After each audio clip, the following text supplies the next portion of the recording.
One Piece. This is One Piece chapter 1151. I get the idea, triple exclamation points.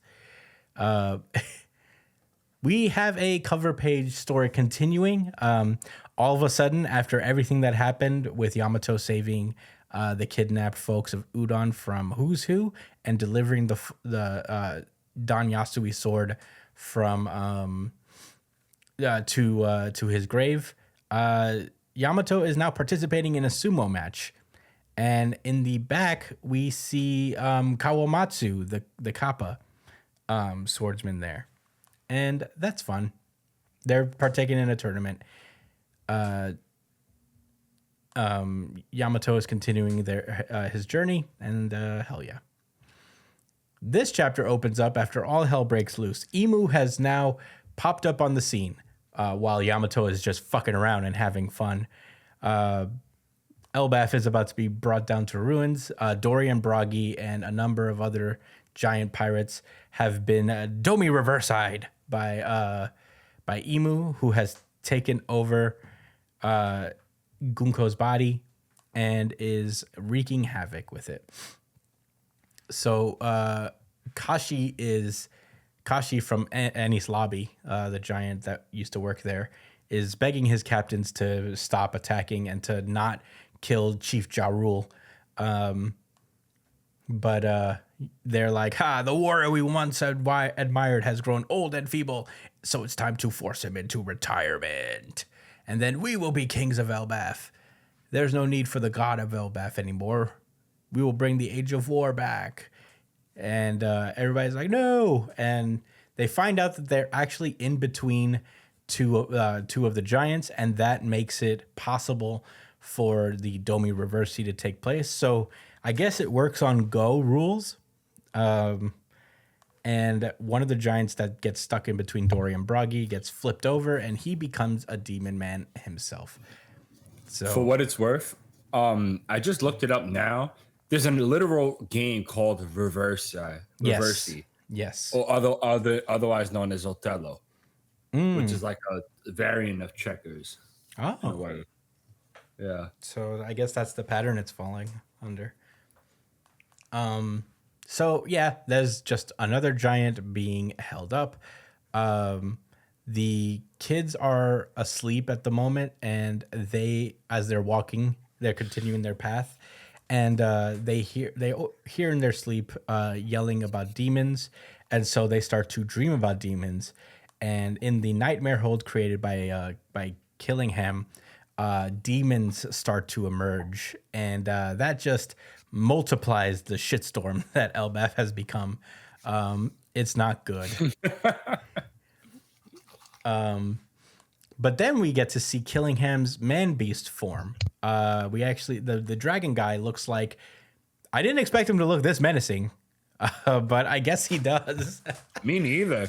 This shocked the shit out of me. I thought this was a brand new person, but then it said his name right there. Yeah, Saint Killingham, the dragon fruit mythical type Kieran. I guess his bottom half, when he's in his man-beast form, like in theory, the full form would be the top half being that dragon thing, and the bottom half being this horse thing. Is that a thing? Is that a real thing? It's in not. Mythology? I have no idea. Brian, can you look up a Kieran and see if it kind of It's like a lightning god thing. I've not seen it before. I should have actually looked it up before the show. It's one of Sasuke's moves. Oh, remember? Kieran. Dragon. I'm looking it up right now.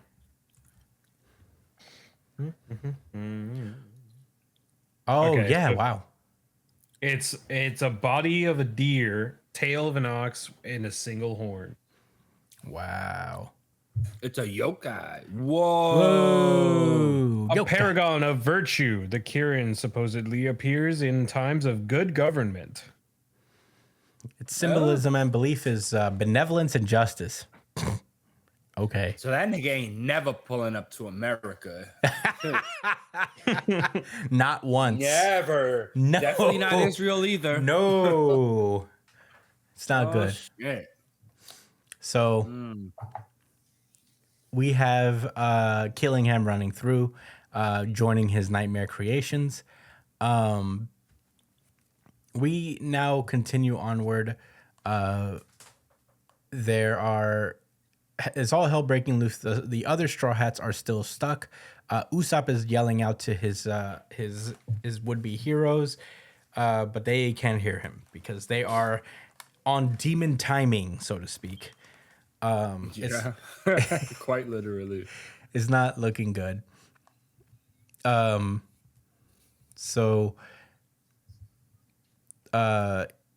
what's his face? I forget his name.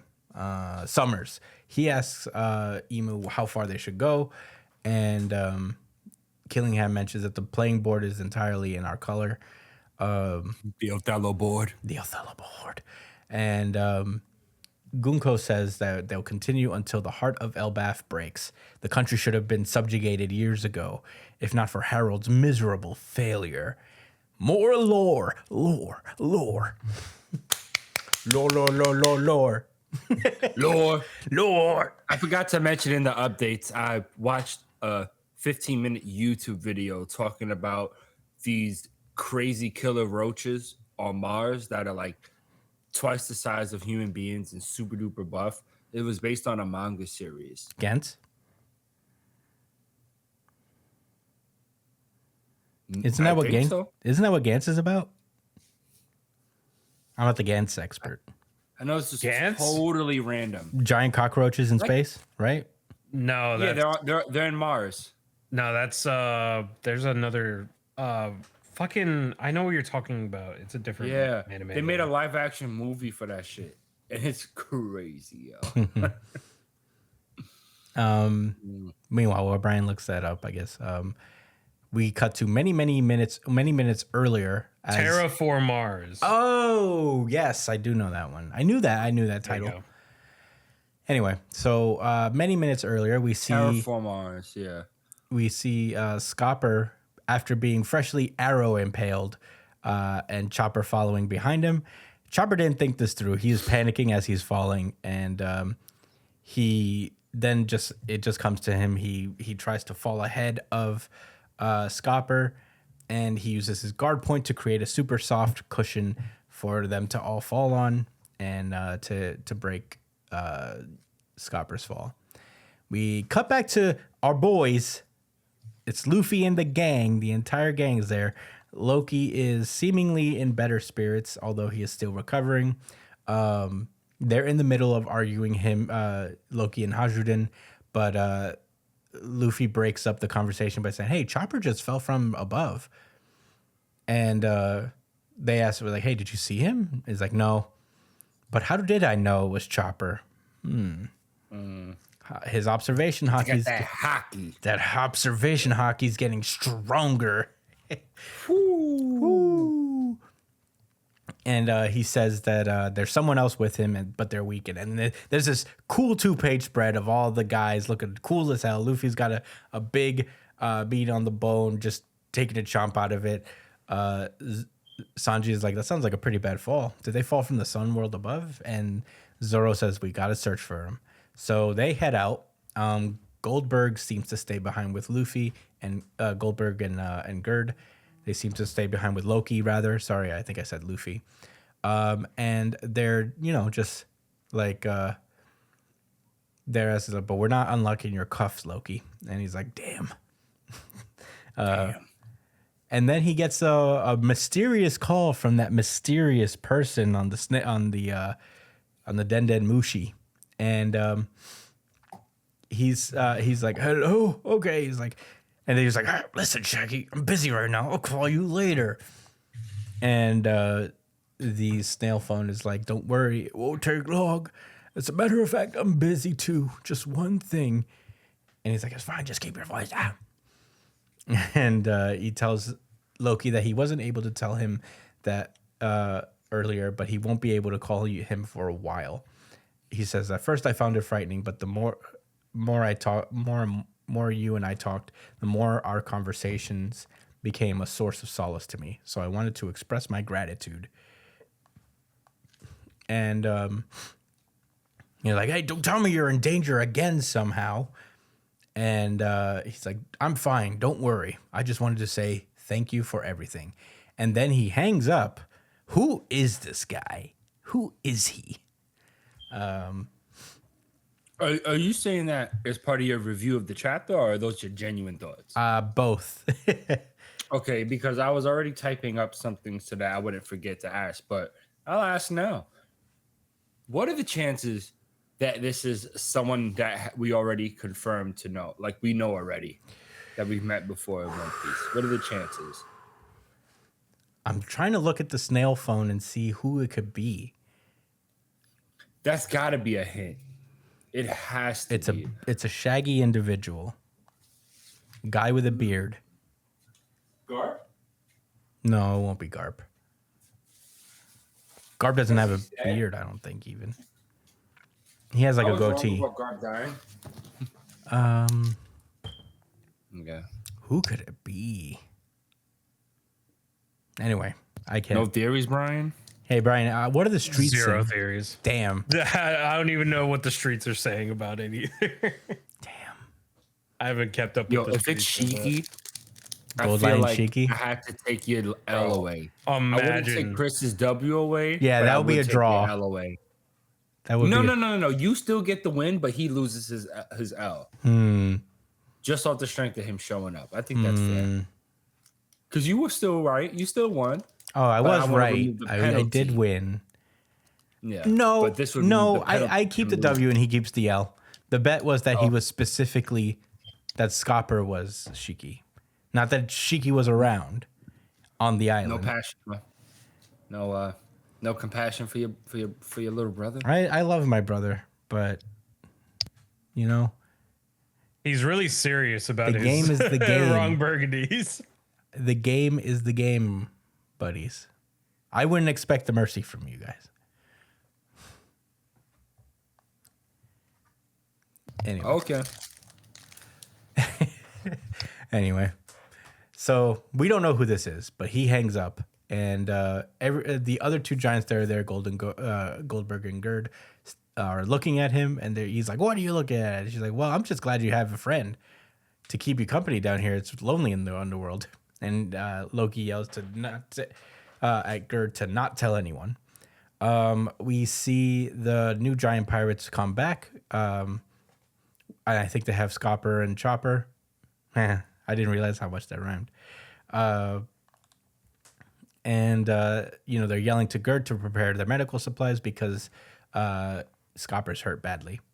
And Luffy's looking down on him. He's like, "Hey, everybody loves this guy, huh? You're lucky that Chopper was here. Good job, Chopper."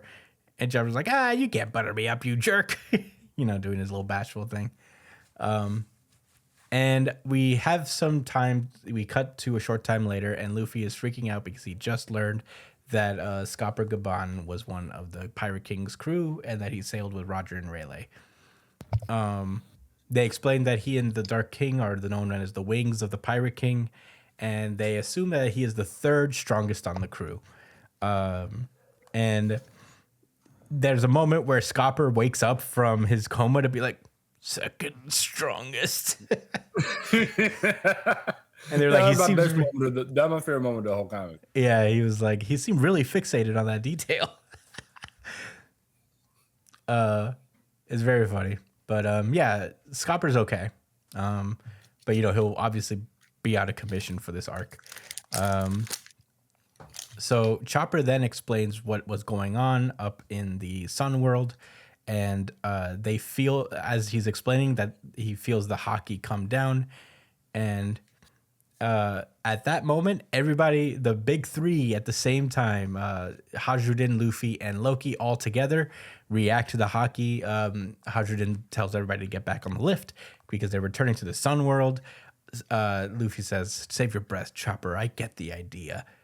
And Loki starts laughing, and he's like, whose preposterous Haki is that? Doga!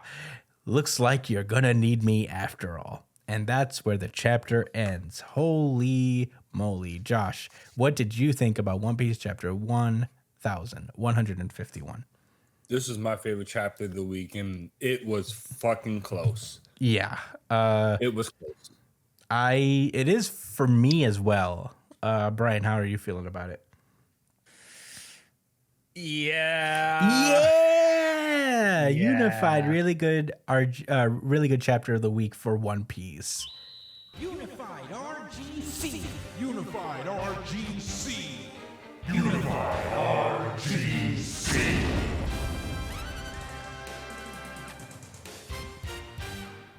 Go on, Josh.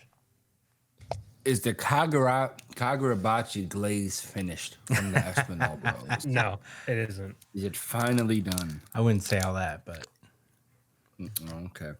Well, say about this chapter. That I haven't already kind of mentioned. I want to talk about. No, I want to talk about Killingham.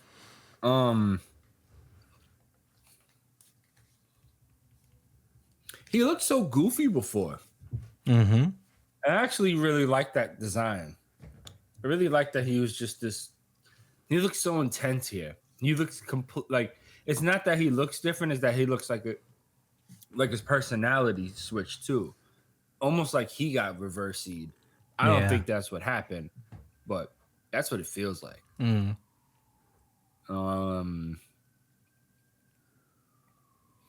I don't think that the celestial dragons have had that done to them at all.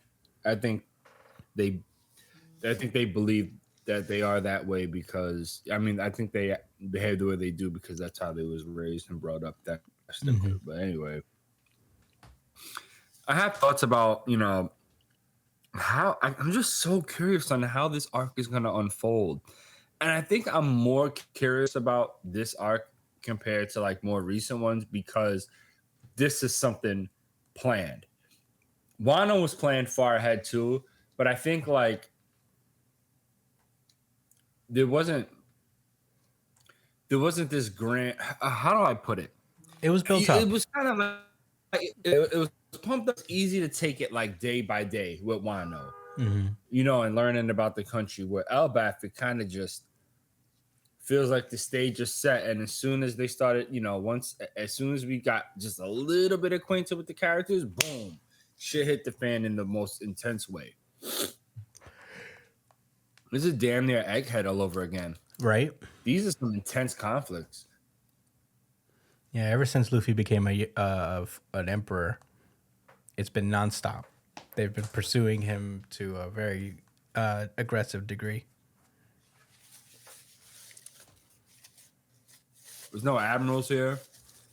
Nope. No elders. But knights. What are they called? Holy Knights. Holy Knights. The Scapa knew about them. But I don't know.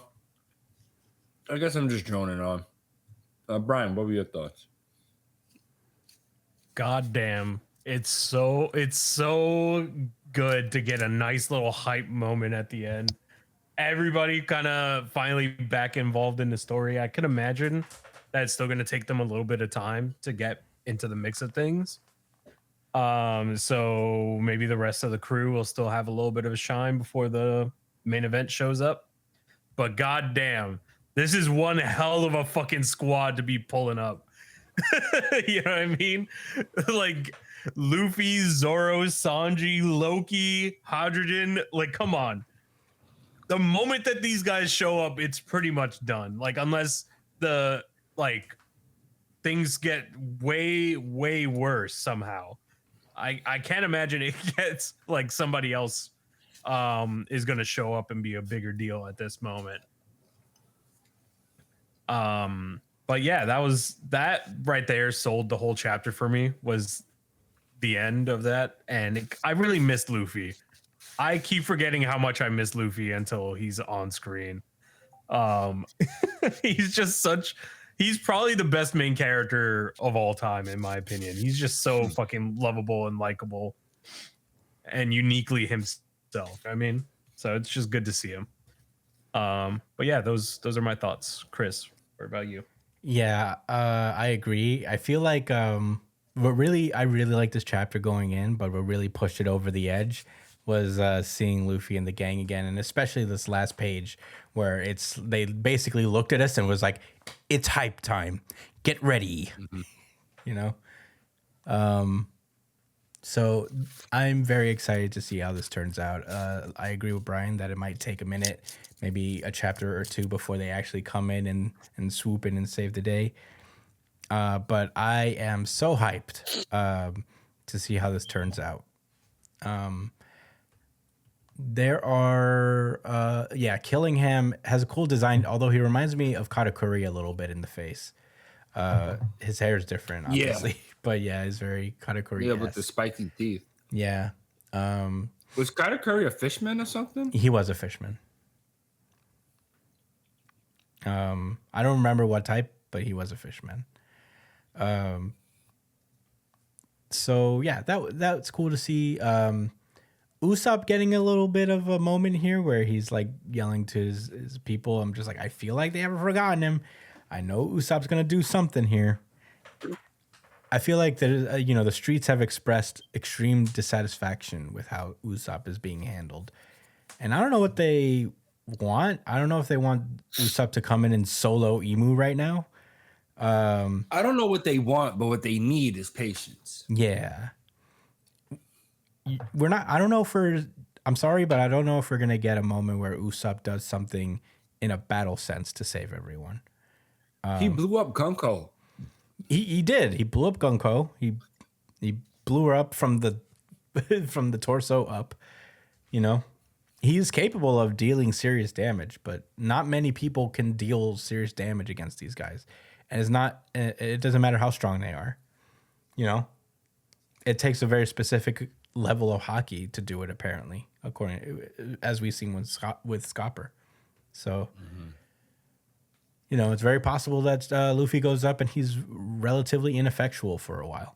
So, you know, I'm not expecting Usopp to save them in a battle sense where he defeats someone, but I do think Usopp will be instrumental in breaking them from this curse. That's my thing. And I could be wrong about that. I'll trust it. But I think Usopp is meant to break Dory and Broggy out of this, if they are going to be broken out of this. I still have the theory that they'll probably be taken and end up in the final battle, and then maybe Usopp saves them then. But I can't imagine that Usopp won't have some kind of vital way to save everyone in this case. Yeah, I'm so on board with what you're saying, and I want to take it even a step further and say Usopp's moment, I believe, is going to be in the form of how he influences the Giant and Elbaf in general through the course of, like, you know, the next whatever events that follow. I think ever since Usopp left his home and went through like a few arcs with them. I'll even say just went to Skypiea with them, or even after Arlong Park, right? He was a brave warrior of the sea. I think you would agree with that. I think Brian, I think almost everybody would agree. Like, Usopp already was that. So, you know, it's like he felt like he wanted to go to Elbaf and then learn from the Giants how to be this like warrior of the sea, when he's always been that, and he did that his own way. And I think that's what he's going to show to, if not, you know, all the Giants, probably the younger generation, and that they can be mighty and brave in more creative and inventive ways. And it doesn't have to be all about violence, because Usopp's an inventive guy. He's very passive. Yeah. Yeah. That's what I think his section is going to boil down to. Yeah, I think a lot of people who dunk on Usopp are relatively new readers. Yeah. People who haven't spent a lot of time week to week. Because One Piece has exploded in popularity in the last couple of years. So a lot of people are consuming One Piece in bulk, and they're not used to just week by week. And the patience that it takes to really to see how Oda really develops his characters, because this is a long journey. Not by chapter count, but in general, it's very painstaking. The reason it's so long is that he does take his time to really flesh it out. And the changes are incremental. Usopp is braver than he was pre-time skip.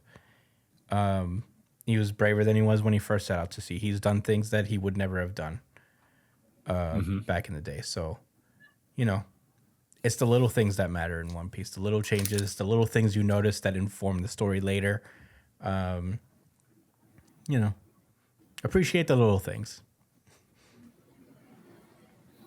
I promise. Agreed. Usopp will have some kind of hype moment, and it will probably be played for laughs for the most part, because that just is who Usopp is. But he's not going to be the strong guy.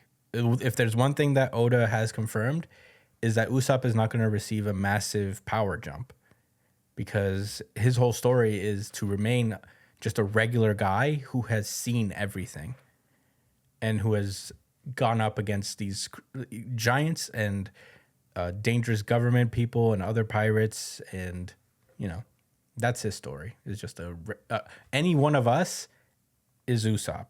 How we would fare as we are right now is how we would fare on the seas of One Piece. So Not me. I'm built different. yeah, Brian's different. Brian would probably be more of a Zoro. He'd probably like slash through everybody, and it doesn't matter. Nah, I'm Luffy. But what was that beat? But yeah, if Oda gives me a good enough hype moment, it is very high chance that I will rank it the RGC. And this was a pretty cool hype moment, and that was really what pushed it over the edge for me. But yeah, that's all I got to say about One Piece. So good. Very good.